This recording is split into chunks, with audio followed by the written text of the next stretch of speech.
Hey, folks, welcome back to the R3 podcast, Rescue, Rebuild, Restore. As always, this is a joint venture between Operation Restored Warrior and Encounter Online. And I'm here with my good friend, John Williams. John is the COO of Operation Restored Warrior. And we're going to talk a little bit about our personal journeys because I think that's one of the most important ways that we can start to understand spiritual life. There are things that happen with us because whoever you are on a spiritual journey. And when you hear about someone's spiritual journey, you're going to learn lessons from it, no matter how different it might be from your own. So, John, thank you for being here. You have been a follower of Jesus for how long, man? Yeah, actually, so I didn't really grow up knowing who he was. I would go to Sunday school or church with friends because that was the thing to do if you stayed the night. But truly, it probably wasn't until about age 21, right before my wife, Teresa, and I got married. Yeah. So how long ago was that? So about 30 years ago. Oh Yeah. my. So Okay, not so you dating got me myself beat. here, but yeah. So for about 30 years. Yep. I've been following Jesus. I've always got a good marker. I ran into Jesus. Jesus ran into me, hit me over the head, whatever it is. When Yeah. my oldest son was a newborn. So I know, just based on his age, that's about 24 years ago. So both of us, Okay. About the same. Yeah. yeah, we would say that we've been following Jesus for a long time. Yeah. However, I do know for you, and certainly for me, it looks radically different than it did back then. And it's not been Oh, like yeah. a slow growth over time. For each of us, there was a pivot point where everything changed, Yeah. where, it was just an entirely different experience. So that's part of what I want to explore today. So why don't we kick this off, Yeah. John, by, if, and however you would like to share this story, how did you meet Jesus and what was the impact of that at the time? Yeah. So are you talking about initially? Yeah. Yeah, so it was something when Teresa and I were engaged and getting ready to get married. We both kind of grew up in a home where church wasn't prevalent. We didn't go, and just she truly felt the calling that we needed to find a Mm. church before we got married, and so that's what we did. And I remember visiting different churches, and all of them having different traditions with visitors. Some that I was like, I'll never come back here. Uh, and some that were like, man, this it feels like a family. And it was interesting because in the beginning when you start, you really don't know what to expect. And when you walk into the church, you have the people that have been there forever that want to just put hands on you and pray and do everything for you, and then you have the people that don't talk to you. So just trying to figure that out. And so honestly, my first real glimpse of hearing about the Lord was in our premarital counseling that we did, Uh, and being it, and then going through that, giving my life to Jesus, being baptized. My wife and I both baptized right before we got married, and then starting that journey. As a young military family, being married, moving around every 4 years, trying to learn who Jesus is, trying to learn what being a godly family looks like, being a man of God, being a godly husband, trying to figure all of that out along the way. It's interesting because I feel like each step, when I look back now, we always say, "Oh, if I knew back then what I know now." I thought I was doing everything at the top of my game back then, being involved in every aspect of things I could, whether it was at home Bible studies, whether it was Sunday school, whether it was different ministries at church helping. And it just seemed like each of those phases, especially early on, I felt like I was doing everything that I could possibly do to be a good Christian man. And I know now, looking, back after 30 years, I was missing the mark for a long time. I knew about Jesus. I was mhm. dabbling with him, but I don't think I really met him till about 4 years ago for me. Wow, that is remarkable. So Yeah. if you feel like you were doing all the right church things and your level of involvement in the good activities was a 10, but you didn't know him. So you said Yeah. that you you went to premarital counseling, you accepted Jesus, whatever that means, you were baptized. So this decision to follow Jesus and be baptized happened without you really having an encounter with him? It did. Well, it happened because that was something, when Teresa and I, before we got married, just I think, because of the way I grew up in a divorced family, there was some foundations that we were setting that things were going to be different, for us going Ah, forward. I wanted our family legacy to be different. If we were starting a family, we were committed. Let's do this right. And the things that I've heard about Jesus to that point, I was very excited about. I was very excited to get to know him more and to learn how to walk in that. Especially, as I was getting ready to start as a brand new husband, and then, a few years later as a brand new father. wow. And so So I didn't really have this crazy aha moment in the beginning. It was knowing inside, like, this is what we should be doing. And it was weird because I was like, why? Is it because everybody else, but it just felt like that's what I needed to be doing. yeah, so you didn't meet him in an encounter sense. You weren't working with him relationally, but there was Mhm. something that felt good and right. Oh, absolutely. Yeah.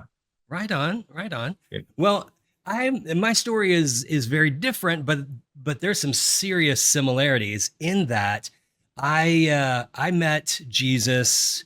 It was part of a course that some Mm. friends had invited me to. It's called Alpha, and I'd love to do this with our Encounter Online family. It's just a video driven course where you get to hear, like, what does the Bible actually say? Everybody thinks they know Yeah. what it says, but what does it actually say? Who is this Jesus? And get answers to the kind of questions that everybody has, but they don't know how to get answers, or don't really want to engage with people who follow Jesus for all sorts of reasons. They just kind of want to know.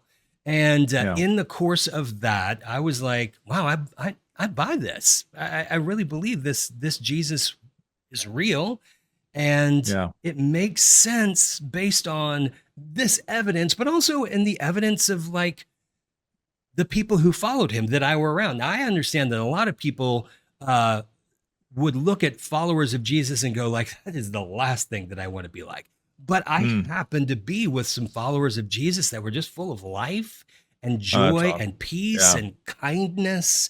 And they just had something that I didn't have. And I was like, Right. man, if that comes from Jesus, I really want that.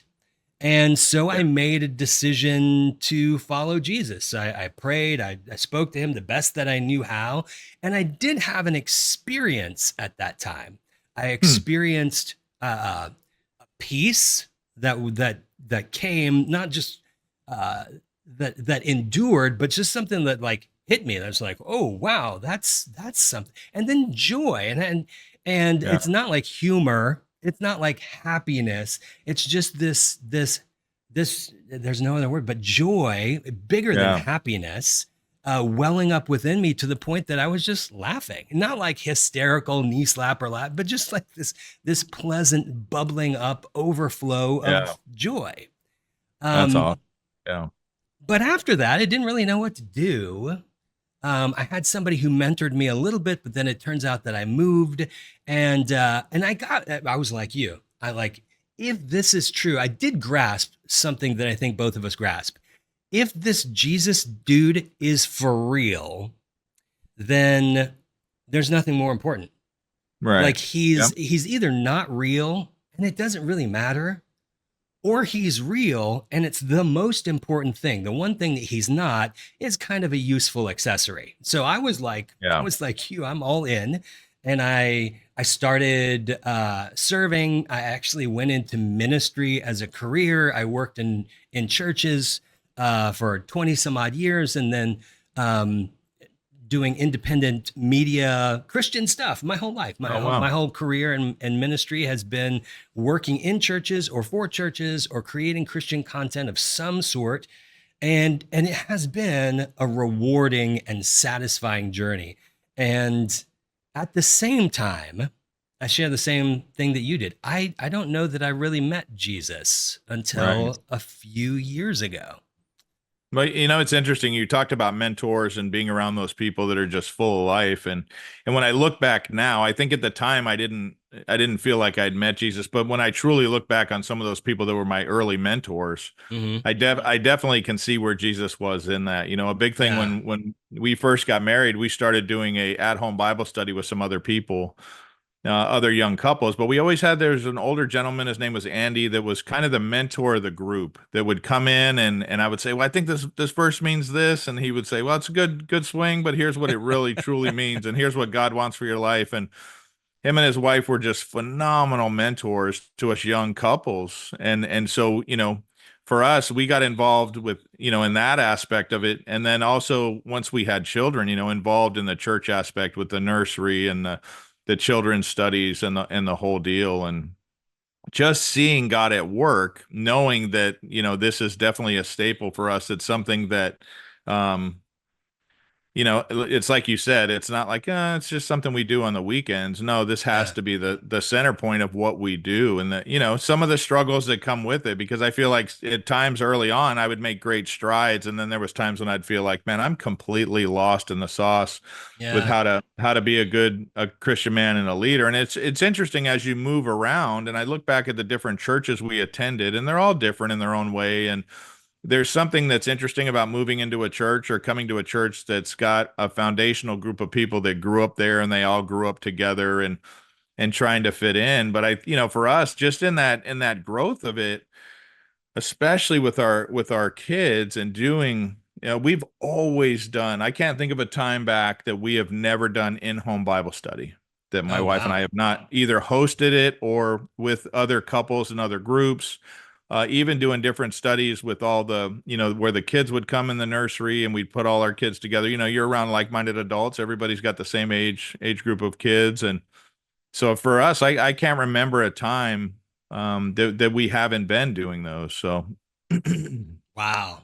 Yeah, yeah, it's I would agree that the journey, even though I would say, yeah, I didn't really meet him. If yeah, meeting him looks like this event that I had, then I didn't really meet him. But at the same time, it's not like he was absent. Like there's so right. many ways and times in which you could see him I could see him at work in my life.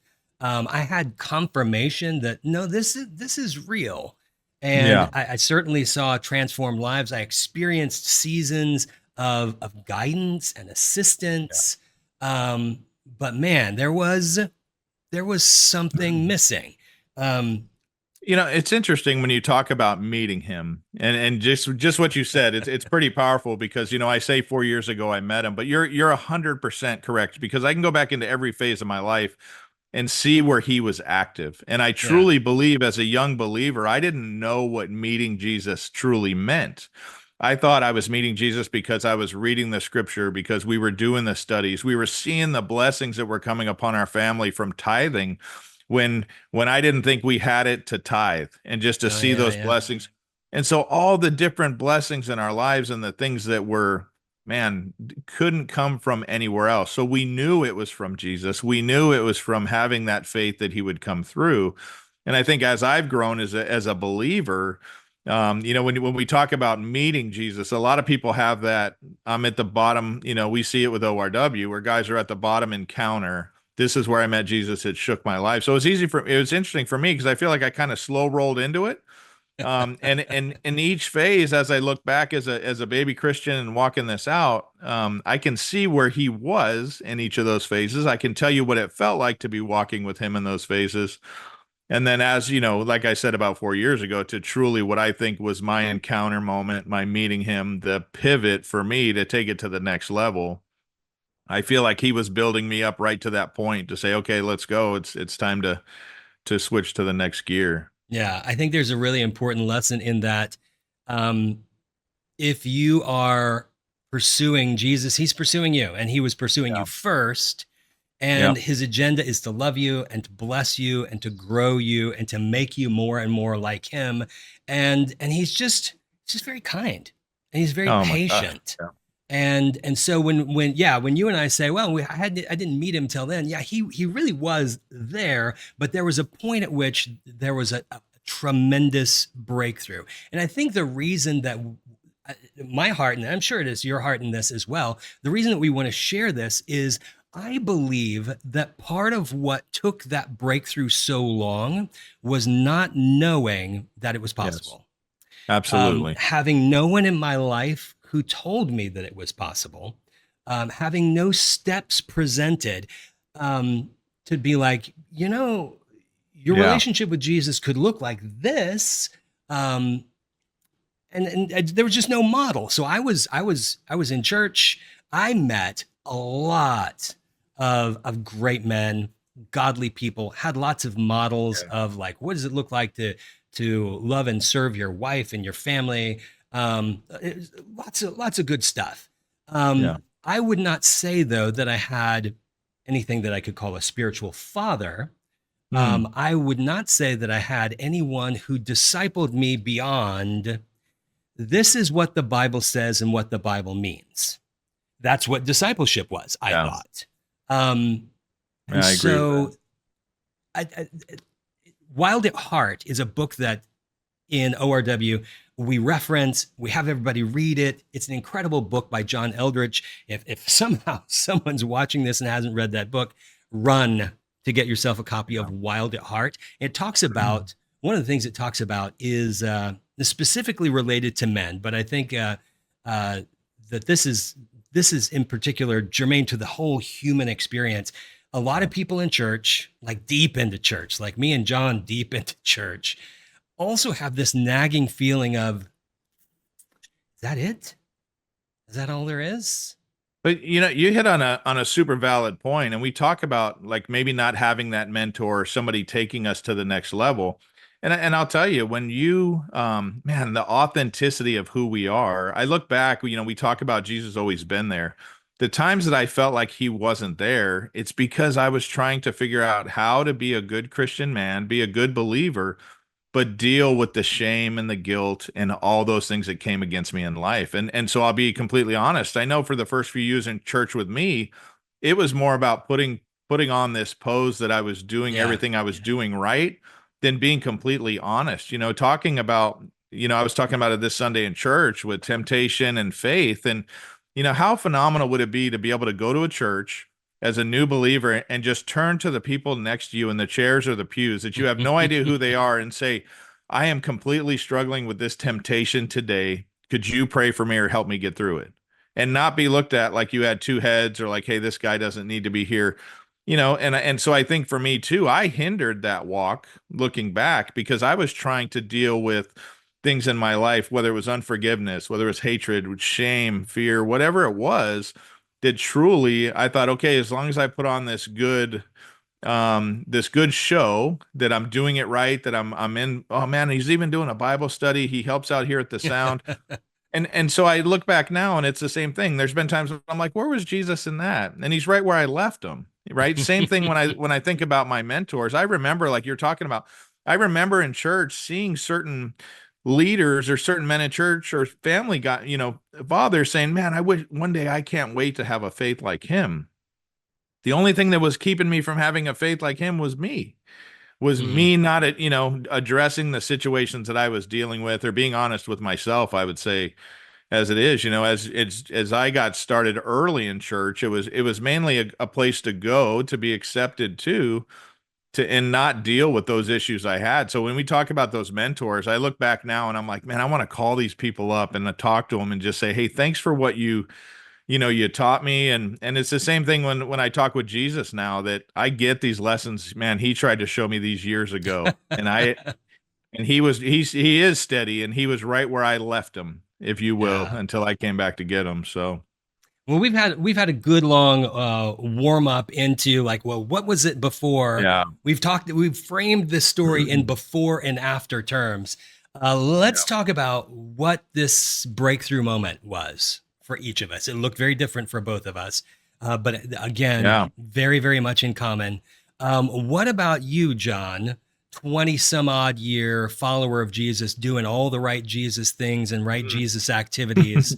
Where Yeah. did that take you where you had an encounter with Jesus after which nothing was the same? Yeah, so I think for me, it's like we are talking about those things, the shame, the guilt, the fear, all that stuff piles up. As my career built, and I was 28 years into a 30-year career with the Coast Guard. Being married 27 or 26 of those years, kids getting older, what's coming next with retirement, and then just really coming to grips with some stuff that I dealt with in my childhood. Is somebody's like, you got to go to this thing called Operation Restored Warrior. Once again, I was like, man, I can pose my way through it because this isn't for me. I'm in the Coast Guard. I didn't go to combat. I didn't go to war. And I kind of showed up there just to hang out with a group of men and be like, yep, I fit in. And this is kind of my struggle. What do you think? And man, you want to talk about a difference in 5 days. And that for me is where we were at 7W Ranch in Colorado. And I remember just listening to what the men said, the facilitators were talking about, and I'd never seen Jesus in that light. I'd never seen him that way. It was more before of just kind of a pattern I had to follow and assimilate to. But for me, it was truly encountering him. And then there's time when we go out and we have a conversation with him. And I'm like, I've been talking to Jesus for years, but there was this fear I had walking out the door to go do this Yeah. exercise that, man, I'm going to have to come back in here and sit around the table with 11 other men and say, I didn't hear anything. I felt kind of like the gig is up. Like You're going to I be don't know. exposed. Yeah, I don't know what I'm going to do. And so I went out and I did what I typically would do. And I prayed and I asked and I listened. And I think that was a big thing for me, was actually praying and then stopping and listening. Yeah. I didn't know you had to listen. And so you're right, right? And so the hardest part was I had to listen more and more intently. And then when I didn't hear, I had to pray harder and listen even more. And so for me, that's when it came, the things I wanted to hear that I could only hear from our Heavenly Father. I didn't know it was possible to hear from him and to have him speak these things, to have him the prompting to open up the Bible right in that moment that took to scripture that spoke right to the depth of my heart. There's no other way to explain it for me. I remember as I was listening, I remember looking around at the aspen trees and they were moving and the wind was blowing and all I could hear and feel was this voice saying, you need to go to the scripture. And it wasn't this loud, booming, like yelling, like everybody thinks it has to be. It was that feeling. It's that comfort you're talking about. Like, man, this is not something I've ever felt before.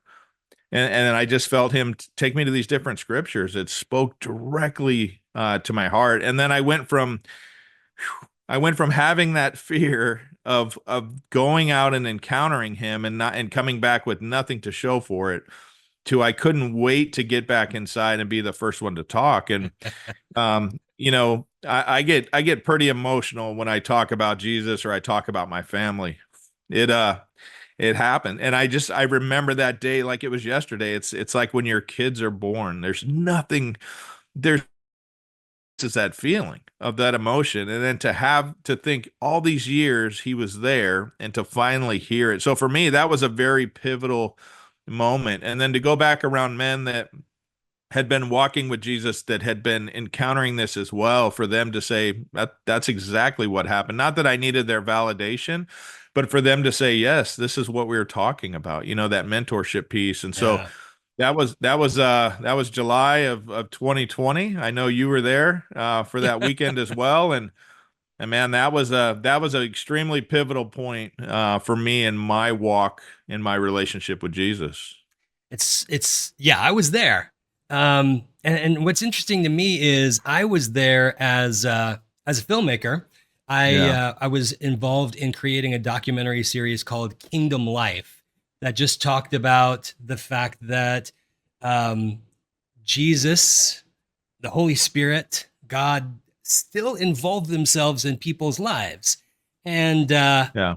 I was making this documentary series, quite frankly, because it had been assigned to me by the network that I worked for. And I was like, yeah, no, Jesus, God's active, sure. But at the same time, I'd never seen any evidence of him being active. I mean, some people prayed and good things Yeah. happen. Sometimes you pray and nothing happens. But really, at the core, it's like, here's the Bible. It's a set of truths that you intellectually accept. You invest in it, you Yeah. give it your all because you believe that ultimately what it says is true and eternally this is the right move. And also the God that is presented in this book is Yeah. worth pursuing, worth knowing. And that was it, really. Like I didn't have anybody who told me, no, Yeah. wait, you can encounter him, you can hear from him. And all the people here in this book who do unbelievable things because of Yeah. their relationship and their partnership with him, that stuff still goes on today. I had actually been taught, not by everybody, but by many people at the church that I attended, that those sorts of things didn't happen anymore. That Right. all of that happened in the past to really get the ball rolling, get the church started. And once we had this book, this perfect book, none of that was necessary anymore because you could just read the book and believe it, and you were good. And so I had no idea that crazy things happened, Oh that yeah. you could hear from God. I mean, just that, just that. Yeah. Like if you knew you could hear from God, like what would that change? And so I went to Yeah. this event with you. I'm there with film crew. I'm filming it. I meet this guy, Paul, and he talks about hearing from Jesus. I'm like, wait, what does it look like to hear from Jesus? I know I've spoken about this in a previous podcast, but just real quick, he's like, oh, you hear from Jesus too. And I'm like, actually, no, no, I don't. I happen to Yeah. be quite sure of that. And he's like, interesting. Well, see if maybe you could talk to him and listen. And then as I was filming what was going on with you, it was very clear that the Yeah. folks in charge of this thing who were helping you and these other men who came to get help, they had a microphone in their ear and they were hearing from somebody Yeah. because they knew things that no one could know.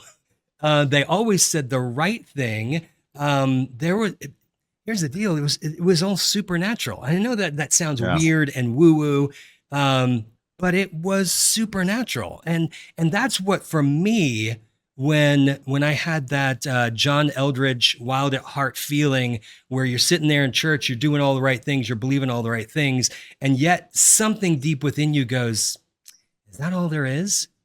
I Right. Right. think that's it. Is that we were designed to live a life with God that can only be called supernatural. And I, Yeah. I wasn't Agreed. living one, never seen anybody who was living one, never saw anything with my own eyes that I could go like, okay, that was supernatural.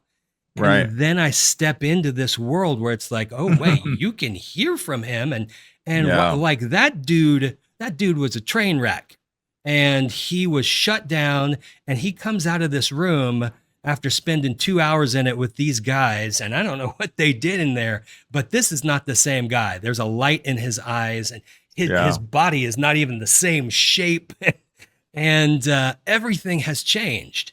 And that was really, I didn't have as big an aha moment as you did, like a breakthrough moment. The aha Right. for me was like, wait, this is all possible. I can step into this.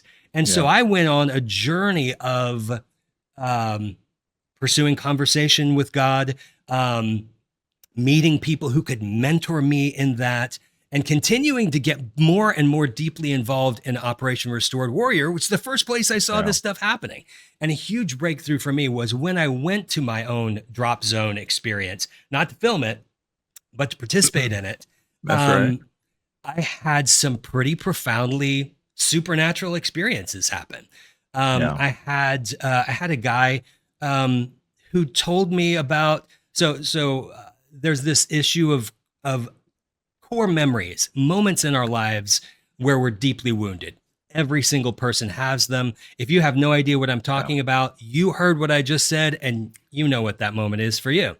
Oh And I, yeah. I was I was a child, and I was in a room, and this guy who he said, "Yeah, look over there by the dresser," and described the room to me.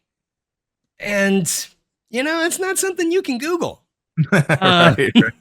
he Yeah, oh, didn't yeah. he didn't creep me on Facebook and figure this out to trip me out later. I was just like, this is for Yeah. real. And I had experiences of the presence of Jesus and the power of the Holy Spirit. And it for me, it's Yeah. been an ongoing journey of more and more and more. But in that drop zone, I saw a guy who like when I met him a few days ago, like he's all twisted up and he walks kind of funny because he's got these injuries, especially this one in his shoulder. And he went in for his moment of prayer, and he comes out looking like a new man. Um, Yeah. and almost as a, oh, by the way, they healed his shoulder.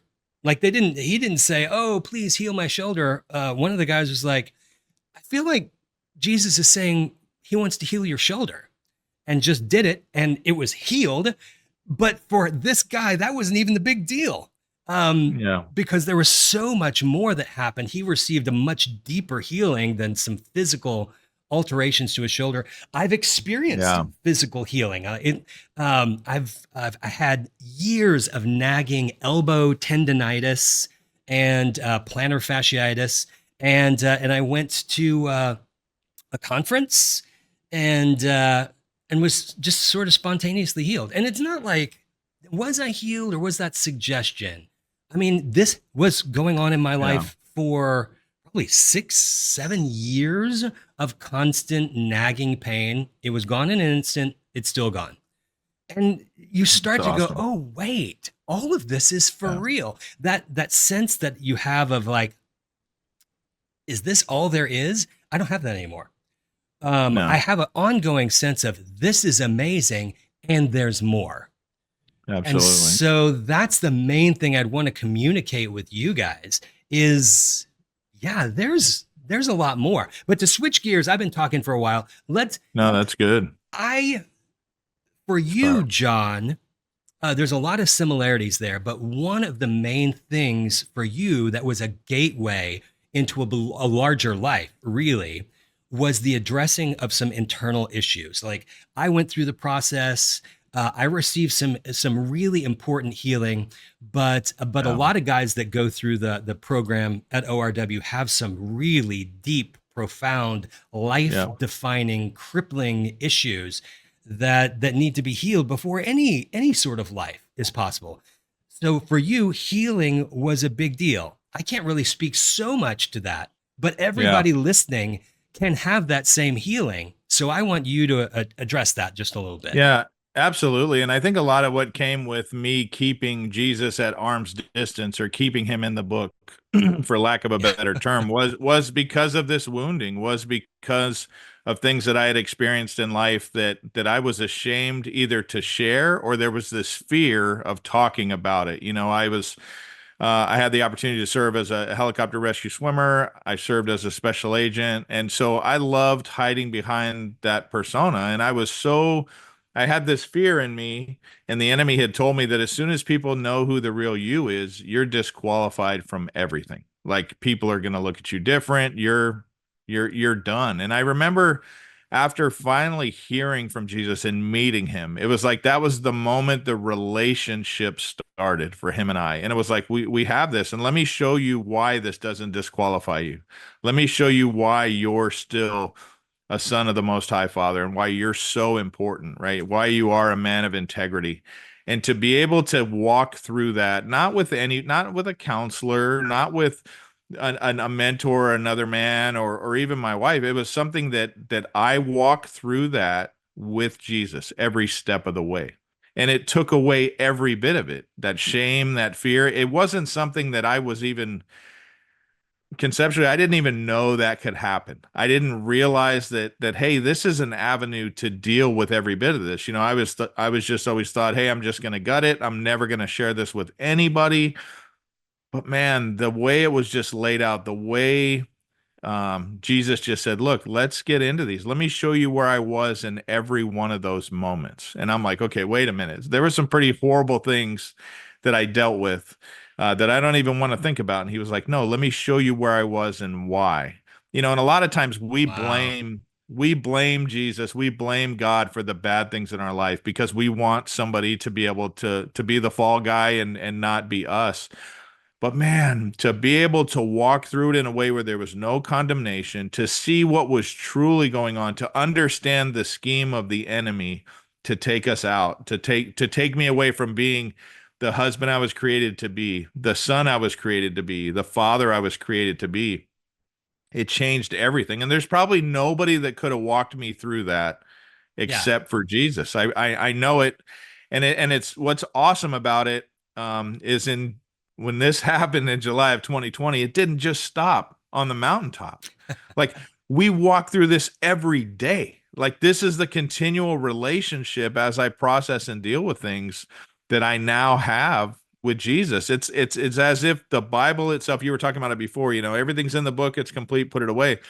To me, it just comes alive when I read it now. It's a whole different book when I read it. And so for me, that changed everything. It changed the way I look at situations and people, the way I share my testimony. And I remember leaving the drop zone, not sure what I was going to do in retirement, and being, okay, God, whatever you call me to, I'm all in.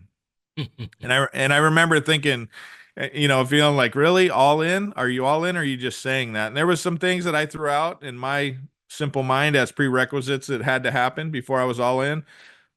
Every one of those fell into place. I ended up being able to take my testimony to the military brig, where as an agent, that's where we took people to wait for trial. And I felt like he was like, this is where you're going to start. You're going to go in here and share your testimony. And I'm like, no, I don't. Is that really where you want me to go? And that's what I did. And ever since then, it's been a crazy ride. It's the last 4 years have just it's continual healing is what it is. And it's the beauty of it is it's the scars that we have. And I found that even though I endured just some terrible things for me in life, things that I thought were going to be crippling my whole life, through that relationship with Jesus, through meeting him like I did, it has shown me that those scars serve a purpose, that there is a ton of warriors and people out there that carry the same stuff, that are bearing it, the shame, the fear, the whole deal. And for me to share my testimony and how Jesus freed me from all of it is what's going to bring these people out of the pit. So Yeah. what before for the majority of my life was a story I was never going to tell anybody. I'll tell everybody now. It doesn't matter where we're at. If we're getting gas, if we're doing whatever, I just want to do it. So for me, it's it was that personal healing experience. What you're talking about, being at ORW, having Jesus present me and say things to me that I had never told anybody. You weren't going to find it on social media. You're not going to find it anything as somebody who used to do background investigation work, there was no way these things would be known if I didn't tell you, and I didn't tell Yeah. anybody. And it was just phenomenal how Jesus walked through those doors in that authentic way. I think as men, we always say that, or you hear people that are like, well, Jesus, if you're real, then this is going to happen, or you're going to do this. And we put that prerequisite on them. And I think it's funny because I feel like sometimes he laughs and he's like, okay, John, here we go. But when you truly get that relationship down, it is amazing the things that are revealed in the supernatural. I know on this side of my drop zone, being able to go to Operation Restore, where what you were talking about being in such a tight prayer life with him, being so intertwined every day with Jesus, to be able to speak into men's life about things that have happened that they haven't mentioned, to be able to describe every detail down to the color of the vehicle and what, how many doors, the whole deal, because, as men, we want that authentic interaction. We want something to happen that's not something that anybody else could feel or as well, right? It's authentic to us. And it's a phenomenal journey how Jesus allows that and does it. Yeah. Very well said. Very well said. So there's Mm, there's two takeaways that I want to make sure everyone gets. And the first one is kind of what I was pointing towards. When you think, is this all there is? The answer is right. no. No. But what more is not something you can find in normal everyday life. I don't know what Yeah. you may think of this, but the more is a supernatural existence with your creator. I mean, that's Yeah. for real. But the other part of it is what John just shared. We call this the R3 podcast, rescue, rebuild, restore. Can be easy to go, what the heck does that mean? What we mean by it is the work that Operation Restored Warrior has been all about is the fact that there are people who need a rescue. Yeah. And they have focused for many, many years on the military and first responders, veterans, active duty, people who, like, if you've been around the Operation Restored Warrior for even just a little bit, like I have, there are people who have experienced the worst horror stories that you can possibly imagine, Yeah, having absolutely. to do with their service in the military. I mean, thing that people who have seen and quite frankly done the Yeah. unimaginable, things that just shatter the heart. And if you, we call this PTSD, but man, it is a Mm. deep and profound affliction. And most people would say, PTSD can't really be cured. It can be managed, it can be lessened, it can be helped. And actually, Operation Restored Warrior, through this kind of experience that John's been talking about, brings Yeah. total healing and freedom to PTSD. And the reason that this matters is because one thing that they've learned is it's not just soldiers. Like, people who have nothing to do with the military could have suffered sexual abuse, physical abuse, deprivation, loss of a father, abusive parental relationships, betrayal in marriage. Like, it goes on and on. Yeah. If you live in this world, you're going to take some serious blows to the heart. And sometimes those can be crippling. Sometimes they can define the rest Yeah. of your life unless somebody can come in and rescue. And that's what Yeah. Jesus is eager to do. And he's been doing with Operation Restored Warrior. He's been rescuing people who can then be rebuilt, all the damage undone. They can be rebuilt. And when we say restore, it means restore to your purpose. Yeah. Like, you were designed to live a rich and meaningful life of purpose. You can't do that if you need a rescue. And And so in John, we see somebody yeah. who was rescued. We know we're all being rebuilt every day, but John Yeah. is restored to purpose. And I would say too, it's interesting when you were just talking about it, and I think the biggest takeaway I would tell people as well is when they hear this and they're in the midst of the worst part or whatever they're dealing with, there's going to be 10 reasons why none of this makes sense. It's fake, or it's this, it's Yeah. that. And I would just offer, I would just ask to really stop and take a minute and ask yourself why. Why does this seem so unbelievable and unreal? And is it because A, you don't want to address those things, you don't ever want to go into it or admit vulnerability, or what is the reason why it's not real? We talk about at the drop zone, and it doesn't matter who you are. The thing I love about this as well, it doesn't, we've done it for military first responders for a long time, 17 years. And as we branch out and we start doing this for everybody, because that's who it's truly for, my thing would be this, and we say it all the time, is you can choose to suffer and stay in the pain and not change anything, or you can suffer the pain of a little bit of change to change things. So what do people Yeah. have to lose? Instead of being stuck in the hole where you are, just trust and experience what change is. I can tell you, for me, it was completely out of the norm for me. It wasn't something that I was comfortable with at all. But I will tell you, as I got into it, as I started having that restoration to be rebuilt, to be restored, which is an ongoing process, it's not a one and done. It has changed everything. So I would just offer, if there's anytime somebody asks us to try something new, we have 5, 6 reasons why we shouldn't, why we wouldn't. Yeah. And I would just say, ask yourself why. Why do you have so many reasons why it won't work? And try it. Well, it won't work if you're not a follower of Jesus, right? It doesn't matter if you know Jesus or you don't. That's it, the one. it's That wild. It's wild. Yes, Like, I would have I thought that love it. this was like a Jesus No, thing. you know what? You know what's so powerful is we get guys that come through every month. I love it. And we've had a couple of guys that show up and they're like, "Hey, I'm your atheist," or "I'm not here to be converted," and that's great because we are not there to convert anybody. We are just there. To rescue. to show you, to rescue, to have an experience. I when I was a helicopter rescue swimmer, my role when we flew offshore because your boat sank wasn't for you to be able to get your boat fixed and be back. My job was to rescue you in that moment, to pull you out of the depths and show you what life could be, what life still had in store. And I think that's the same thing that Jesus does here. And it doesn't matter if you've ever heard of Jesus. It doesn't matter if you believe in him. It doesn't matter if you yelled at Jesus in your car on the way to having this discussion. It doesn't matter. There's Yeah. no the only prerequisite is this. It's just, are you ready to be healed? That's it. That's the only prerequisite. Do you want to change the pain that's in your life? So I think this is why it's so important to have this conversation and share these stories, because this is not abstract. If you're listening Right. now, this is not, well, sounds nice, or even like, probably not. It's, Right. do you want it? Because you That's can it. actually step into it right now. Like Yeah. there's no barrier to entry. You can go to operationrestoredwarrior.org.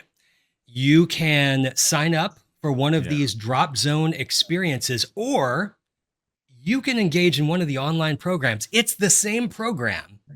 exactly the same program, run by the same people. And I think you've heard enough to know, whether you believe in Jesus or don't believe in Jesus, we believe that Jesus is at the Yeah. center of this, and Jesus is at the center of the online program as much as he is the in-person program. Literally, if you've got a wound that you feel like is defining your life, if you feel like you're just broken and Yeah. can barely function, in 5 minutes, you can Yep. be engaged in one of these online programs, and they're free. You That's can it. take this online program and begin a journey where you experience the rescue right now that you need, Yeah. and you can start to be rebuilt and restored to fullness of life and purpose. So I just want to say, if you want Yeah. to just push stop right now and go over to operationrestoredwarrior.org, start one of those online programs, I think that would be fantastic. But That's even awesome. if maybe you're like me, yeah, you've had some hard knocks in life, but you don't really feel crippled. You just kind of feel like, is this it? Hmm. Honestly, it's a great same place to start. Go into one of these online programs, and you will have some healing that you probably didn't know you needed Yeah. to have. But the big deal is you're going to encounter the sorts of things that you read about in the Bible and you kind of pine for and wish, oh man, I wish I could have seen that. It's still going on, and you're invited. Yeah. So, Absolutely. John, what is a little bit of takeaway? We've been camping out on this kind of experience that we had, and we framed how other people who are listening can begin to step into the same experience. Let's say somebody does. Let's say somebody takes Yeah. a risk, doesn't buy it, decides to gamble. What does life look like now for you, just Oh kind of yeah. as a carrot to dangle? Like compared to you 5 years ago and you now, what are Yeah. some real practical ways that things are entirely different? Yeah, I think the biggest thing for me that's different is the way I approach every day. And it's those things that were a burden on me that weighed on me heavy, whether it was financial, work wise, all those things. It's tough when you carry around all that baggage of those things for years and the freedom that comes with it. So for me, when I told Jesus I was all in, he was like, buckle up. Yeah. Because that's what a relationship is. And if you think about any other relationship, if you don't put the time and effort into it, it's never going to develop. And so for me, what's changed too is I had the opportunity to come back as well, even to Operation Restored Warrior, to walk this out. And now in this new role, it has become the new mission in my life. You talk about being restored to a purpose. And the purpose that I've been restored to is to share the good news, to share what's happened in my life, to rescue those people. And it is phenomenal to wake up with a purpose, knowing what that I am loved so much, to understand the promises that Jesus promises us. When it comes to dealing with struggles in life, to know I can have that relational conversation with him and give every bit of that to him. there's still struggles. There's still a lot of hard stuff that goes on, but there's a peace in my life now that I've never experienced. And it's what drives me now is I want other people to be able to experience that peace in that same exact way. Yeah. That's why we're doing this. That's why Operation Absolutely. Restored Warrior exists, why Encounter Online exists, and it's why you and I have come together today for the R3 podcast. Again, Yeah. if you've been listening, let me just say, I dare you. I dare you. See if there's more. If you check it out and we're wrong, feel free to shoot me a message and say, you guys are full of it. We dare you. Yeah. Go to operationrestoredwarrior.org. Look at the programs there. You can be doing it 5 minutes from now. Costs you nothing, a little bit of risk. Yep. Yeah. And there's also Go even ahead. on there as well under the contact us, even if you have questions, even if there's a question you want to ask before doing the online program, registering for a drop zone. I know sometimes we get some of our spec ops warriors that are like, man, I'm not filling that out. I don't want to talk to anybody. The way the process works is you register. There's one guy when our director of admin is the only one that'll really be interactive with it. But I would suggest people go. It's info at operationrestoredwarrior.org and if you have a question, just ask that question and I'll get back to you on that answer. And we're happy to walk through whatever it is that changes for you because we're seeking that restoration. We want you to be restored and healed. Yeah. And the thing is, we've been really pushing this, and this could start to sound like a commercial, but I just want to say one last thing. We don't get anything out of it other than we are walking in our restored purpose right now. And so we get everything out of it, but there's no point at which there's going to be a enter your credit card in. We're just here, and we're here to freely, Jesus said, freely you have received, freely give. And so that's what we're trying to do. Yeah. Well, John, thank you for spending some time with me and telling your awesome story and sharing your perspective. Always enjoy it. That's good stuff, brother. Thank you. It's a good time. It is good stuff. It is good stuff. And whoever's been watching and listening, I hope you take us up on the dare. If you do, reach out to us. Let us know how it went. And we'll see you next time on the next R3 podcast.